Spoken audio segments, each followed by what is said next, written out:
Ako ste na svojim biljkama primijetili samo nekoliko lisnih uši, jednu ili dvije smrdljivube ili sitne točkice koje se kreću po listovima, nemojte misliti da je prerano za reakciju. Upravo je to najveća pogreška koju mnogi rade. Štetočine se razmnožavaju nevjerojatno brzo i za samo nekoliko dana mogu prekriti cijelu biljku. Dok ih vi vidite nekoliko, ispod listova često se već skrivaju deseci novih nametnika i njihova jajašca. Oni sišu biljne sokove, usporavaju rast, deformiraju listove i mogu potpuno uništiti urod.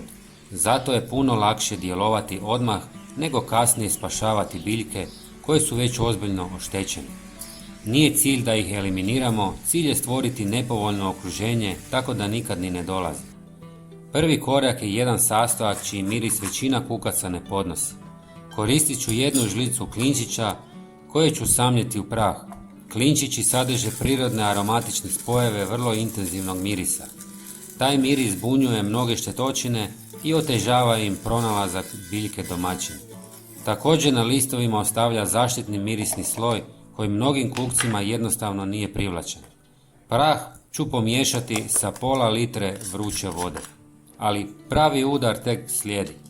Sada dodajem crvenu ljutu mljevenu papriku. Upravo ona ovom pripravku daje dodatnu snagu. Ljuta paprika sadrži tvari koje iritiraju mnoge kukce i grinje.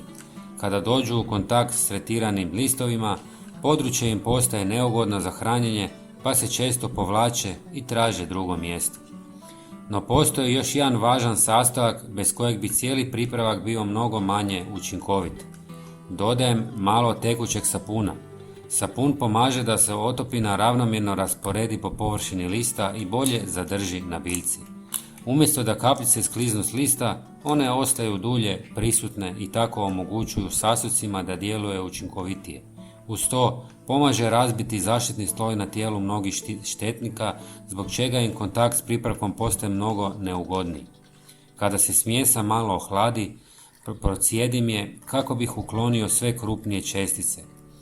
Zatim dodajem još pola litre vode i dobro promiješam. Ali upravo ovdje mnogi vrtlari naprave dvije velike pogreške. Poprskaju samo gornju stranu listova i tretman obavljaju usred dana.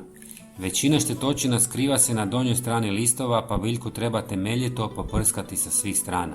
Tretman je najbolje obaviti pred večer, kada nema jakog sunca, kako bi pripravak imao dovoljno vremena da djeluje. Ako i vi koristite neki domaći trik protiv štetočina, napišite ga u komentarima. Sretno u vrtu i vidimo se u sljedećem videu.